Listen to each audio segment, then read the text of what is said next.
Hello and welcome to Say Hi to the Future, Ingenious Thinkers, a podcast aimed at highlighting the human side of ingenuity.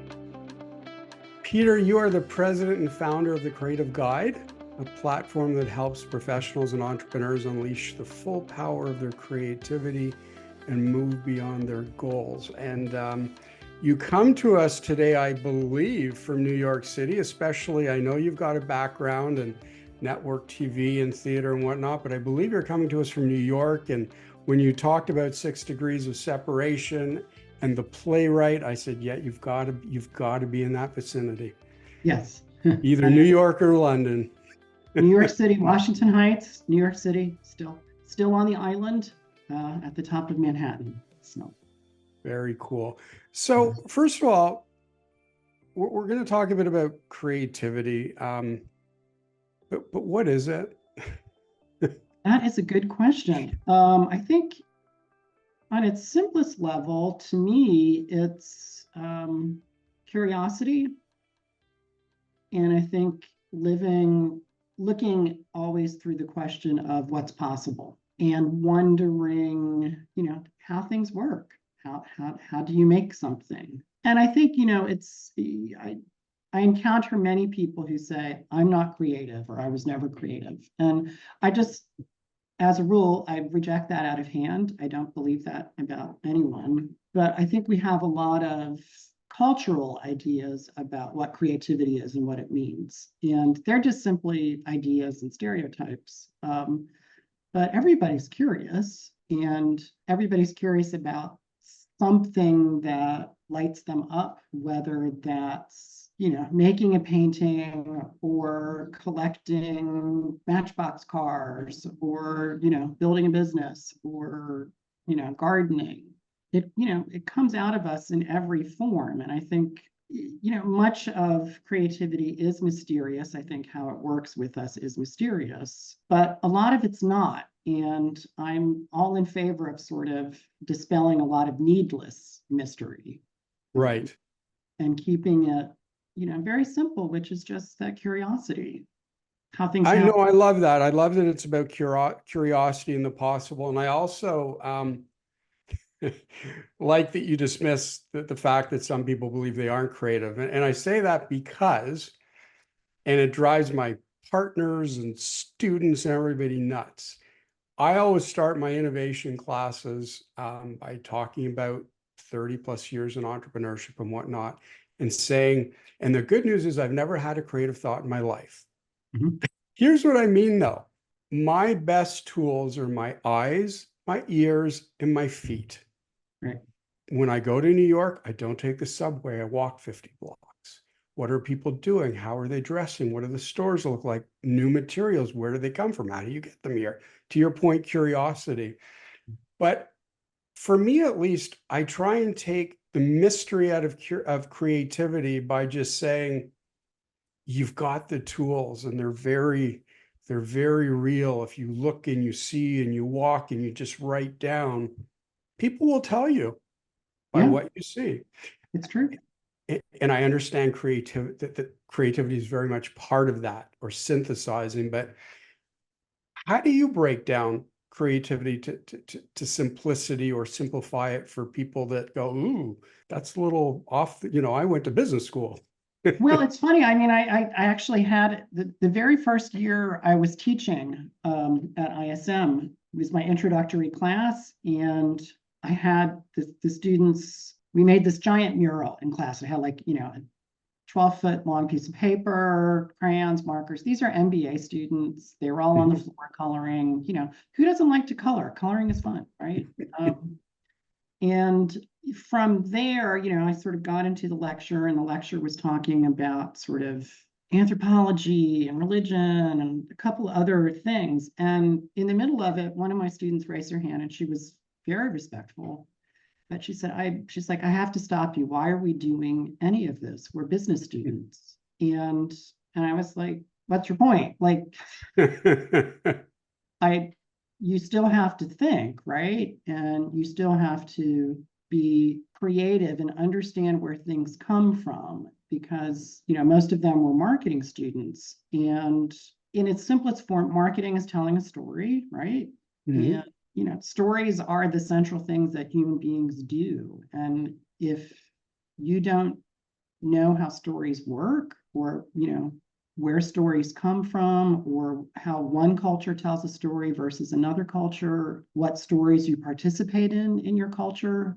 And as to speak to your point, if you're not able to notice what's happening around you and see how things are changing and make connections, I don't care what you do, it's going to be a lot harder for you to succeed. And I Yes. think particularly I'm not a marketing expert, I'm not a marketing person, but in my experience, all of my students, they're whizzes. They know how to, they can do an Instagram campaign, they can do a social media campaign, they can do all of that in their sleep. But to actually start thinking about, oh, I'm telling a story, that's a simpler way to approach something too. I think we all know how to tell stories. And we all know, if you have the experience of telling a story to a kid, like, when your story's wiping out, the kid lets you know when they're bored right away. Like you understand in the moment how to tell the story to keep somebody engaged. And that's just a vital skill. And Right. and I think I got a little off the path from your No, initial it's question, but I think when people get locked up about not being creative, I think it's more, there's an anxiety there about either I don't know how to do this, or I'm sure we all had some teacher somewhere, and not to blame teachers, but we've all had that one teacher who was like, well, you can't write, or Mhm. you can't draw. And that message stays in your brain for the rest of your life. And it's not about, or that idea that somehow creative equals making art, rather than it's a stance in the world, and it's a kind of openness in the world and a way of participating in the world, which we have to do. I mean, I think, just like, to give a very simple example, I mean, it's different now that we work from home and don't have to dress up, but you're going out for a date and you want to impress somebody, and you're choosing your clothes, and you imagine what you look like in several outfits and what the effect of that might be, and which one tells a story about who you are better or makes you more attractive. That's creativity, right? You're Mhm.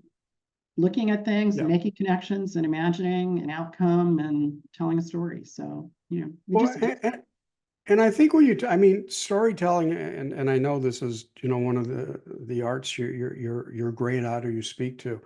Storytelling is critical in business. And I, generally, you said you got off the path, and I was like, nah. I always tell people it's a yellow brick road, and we talked about the Wizard of Oz and whatnot, and that path does this. So I love, I think creativity demands the ability to stumble off the path and yeah, get back on, and then figure out the actual path after. But I think what you're doing with creativity is you're informing the story, and then just by layering in, where I like to go with business students after they learn that art is now, is that story provocative enough to get enough people to buy your product or engage with you to make profit? But if there's no passion, or there's no foundation in your story, you won't even get to how much can we sell. yeah. Even, the best idea, or the most beautiful object that you're trying to sell, if you can't speak effectively about it and evoke that response in somebody, like you said, they're just going to sit on the shelves, right? There's no so But you take it to a different level as well. We're talking about students, but when you work with organizations, I mean, reading one of the things that you wrote, you work with people or companies that want to step up the complexity of their work or transition their experience into a new form. That is I'll say, a wonderful step up. I think it's more than that. So talk to me about that when it's about complexity and transitioning. Well, I think, interestingly, I work with people from my client base who generally are middle-aged. And I think, there is some truth to that sort of like, I'm at that point, like, what do I want to be doing now? Or, they have mastered something.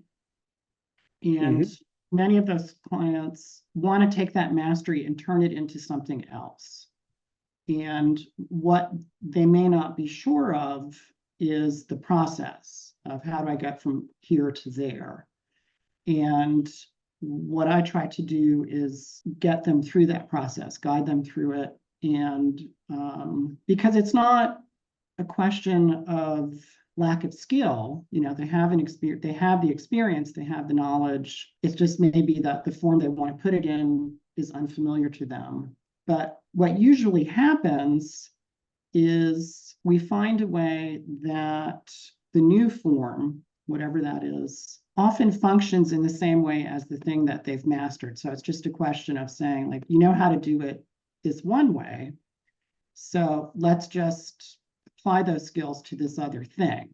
Because, my own feeling is, I think I've said this before, is that, everyone's process is, incredibly unique and individual. And even though there are a lot of commonalities and similar questions, the more I can help somebody understand how they make something and how they stay in a process, the better equipped they are to go ahead and make the thing on their own later. Because I think there's people who have a lot of judgment about, oh, my process doesn't look like what this book says, or, there's so much information in how-to books about creativity, and they're all great and helpful.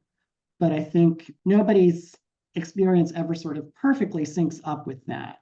And people started like, oh, it's something's wrong with me, or, my process doesn't work because it doesn't look like, what the book says. And it's, it's the same thing in business. You can make, a 4-year strategic growth plan, and we all know, like, 6 months into it, everything else has gone haywire. It's not going to look exactly like that model, even though it's a useful model and a useful structure. And the question is, how do you stay in that? How do you stay in that process? How do you say, like, oh, this is a thing that always happens? I worked for years as a floral and event designer, and, it's very seasonal work. And there are periods of the year where it's really busy and periods of the year where it's not. And I could count on that like clockwork. And then sort of every January when nothing's happening, I'm like, oh my God, there's no work. Like, why is there no work? What's happening? And getting to the point where you'd be like, oh, this is how this works. I can count on January, nothing's going to happen. And it's allows me opportunity to do something else. So it's learning how to notice that, like, this is how my thing works. This is how my process works. So in the moment of making something, or in making this transition, you have those guideposts where you're like, I'm not failing, or I'm not screwing up. This is actually just how I do it. And I think that really frees people up to go ahead and do the thing, whatever it is. Right. And I think as you're describing that in process, you talked a little bit about it before, with business students and having them sketch or draw things out. I think you and I both come from the age of creativity where things were done on paper and pencil to start. I've never lost that, and I've done my best not to. I will start every idea with a Sharpie and graph paper. And I've shown this to a lot of CEOs I work with. I say graph paper because I want to force myself to scribble over boxes, to get out of them, to visually get out of them. And Sharpies because I don't want to erase the thought. We have to be okay, in my mind, of building and seeing where, oh, we started here, that doesn't work. We like, don't get rid of things, build on them. Is that the step from creativity to, I'd say, in-market innovation? I would say yes. And, you are definitely preaching to the choir about hand to paper. I think it's, there's just, the hand is probably one of our oldest technologies, if we want to use that. But the hand-brain connection is a real thing. And moving your hand across paper wire something into your brain in a way that a screen never will. Right. And I don't want to generalize, but over the years, I've had students. I run a tech-free classroom, even though that's a losing battle. But consistently, the best students I have are the ones who take notes by hand. They're always the most engaged. They're always the ones who have the most interesting ideas. They're usually the ones who can think on multiple levels. And, whatever that magic is, it's a different way of paying attention. And I think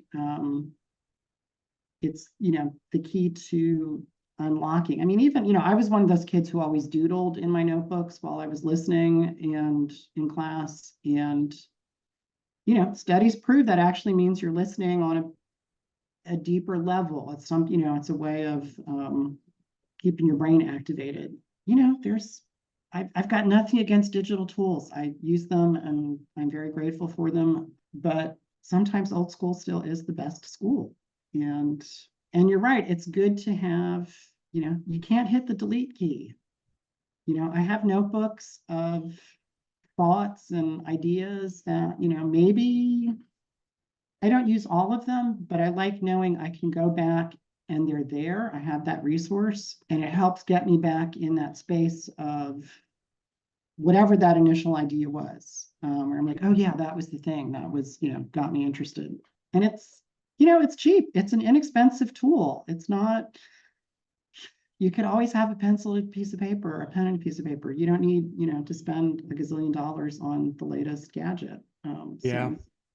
And you mentioned something about old school technologies. And I think one of the things in the vernacular I try to change is the before school rather than the old school. And sort of challenges people to say, okay, how did we do it before and why? So did the consumer problem or challenge change, or did the technology change? Because one is a product issue and one is an operational issue. So, and then if you change one, you're definitely going to change the other. So I when I move it to business, I try and get them away from, old and new, before and after, to just that continuum and understanding why. It's not that we live in the past, but if we don't understand it, right, where do we go as a company? Right. Well, and I think, you speak to a very interesting point, which is that I don't want to be the old man who yells at clouds, even though I have, the old man white beard. But I think the internet, because of its randomness and its instant accessibility, we lose the idea that things come from places and that ideas, they arise out of a very complex mix of causes. Mm-hmm. And it's never just one cause, right? It can be social and weather and politics, or there's so many combinations of factors that go into how something comes out of culture. And it's really, essential to understand that and be aware of that, because if you're not, you miss a great deal. And I think, particularly from a business standpoint, you're cutting off answers, you're losing answers and directions that could actually help you. It's funny, here an example of this, a client just shared this with me, and I thought it was a really interesting example and I should have written down the name of the company. It was a motorcycle company, and they had, I'll say it's Harley Davidson, even though it's not, but I'll just say it's Harley Davidson. They had one motorcycle in particular that always sold like gangbusters, and their demographic were, young men 18 to 35. And there was a year where it sort of hit peak sales, and then for several years after that, the sales declined, and not like dramatic falls, but it was a steady decline that they couldn't figure out. And their approach to it was that these were either, design issues, or people were bored with the product, and that they spent a lot of time and money sort of trying to rejigger the product, rejigger the motorcycle to appeal to buyers, which did not solve the problem, and the decline kept happening. And then what somebody eventually figured out was that it had nothing to do with the product. It was actually the demographic itself, which was declining. So their customer base was young men 18 to 35. And as the birth rate declined, so did the number of men in that demographic. So they just had a smaller pool of customers to work with. over a period of time. So it had nothing to do with the product. It was just a historical fact that they were encountering. And, they wound up going back to sort of the classic bike and had a fairly steady pool. Like once they managed what their expectations were with their demographic, they were able to have a consistent sales pattern. So being able to sort of step back and say like, hey, maybe there's these other things we're not thinking about, or, these other factors where things arise from, rather than just always it's this one solution and it's always, we're just going to figure out this linear problem. I think it's just vital to have that larger frame of reference and that awareness of how everything shapes culture. Peter, I love what you said, that larger frame of reference. I think we are so stuck in the shiny ball theory, whatever is hot or whatever is not. Yeah. I think it happens to CEOs as much as any individual in business. And without frame of reference or context, it's very hard to even understand the challenge, let alone solve it. So Peter Krask, president and founder of the Creative Guide, just before we go, and yes, we've got a lot more we can talk about. We've talked a little about creativity and its role with innovation and how to break down some of the barriers to creativity, or the feeling towards it in business schools or in business. One of the other things, let's taking it away from the business or even the group level, identifying or harnessing somebody's passion. Now, a lot of time people will say, oh, that person is so passionate about what they do. But to me, and I've said this to other entrepreneurs before who aren't passionate, I said, you've got to think about two things. The best of all worlds for me is to be passionate about what you're doing and to be able to grow the company on a pure business level. If you're not passionate, it is going to eat away at you, but there is some financial gain that, especially if you have a young family and you're growing a business, that you have to, measure out there. But how do you actually figure out if you're passionate? Is it something that just comes out? Do you look for it? What is passion? Well, that's an excellent question. I think I would say, again, sort of, we have that cliched idea where you're just like, it's almost like an infatuation, or, you're on fire for something, and then, and that's gonna, like, inspiration strikes, and then you just go. And that happens. I've had that experience, but I think where people get confused is that's not sustainable, and they think something's wrong, or they've lost their passion if they're not feeling that fire all the time. So, let's bring it back to running. If you're running a marathon, there's a part of the marathon where you feel like you're going to vomit the whole time, right? Or, you see accidents that happen close to the finish line, or, bloody ankles, or, there's all sorts of other things that happen in that experience, which are not the sum total of that experience either. And what doesn't change in that experience is that fascination or that desire to get to the finish line. So I would encourage people to sort of, or it's like a marriage, maybe a different example. There are days where your partner, you're just like, oh God, would they just go away? Like, they didn't close the cabinets again. I can't stand it. Like, that's going to happen. That's part of the experience. And I think, that happens with any project, whether it's, an artwork or a business. If you're the boss in your company, I'm sure you have those days where you're just like, I don't want to talk to anybody. I hate my clients. I hate my staff. Like, that happens. Or, you have to think about insurance all day. Like, that's nobody's favorite day, right? That's not the day where you wake up out of bed and you're like, great, insurance day. Nothing against insurance agents, but that's not a passionate, that's not a thing you love.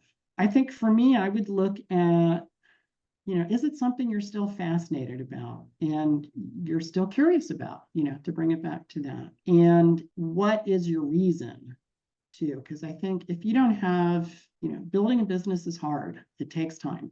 And if you don't have and the reason can change, but if it's just like, I want to get famous, that's going to burn out pretty quickly. That's not a sustainable source. So I would think, allow that passion to be a fairly elastic definition and one that encompasses a whole range of experiences, some of which are great and some of which are not so great. And, what is that core thing under there where you're like, this idea won't let me go. Because if you have that idea, that's the golden idea, right? If it won't let you go. So This idea won't let me go. I love that, Peter. Thank you for joining us today, and my I pleasure. look forward to continuing Yeah. the Let's do a part conversation. two. Yeah. Thank you. My pleasure, Ken. Thanks for having me.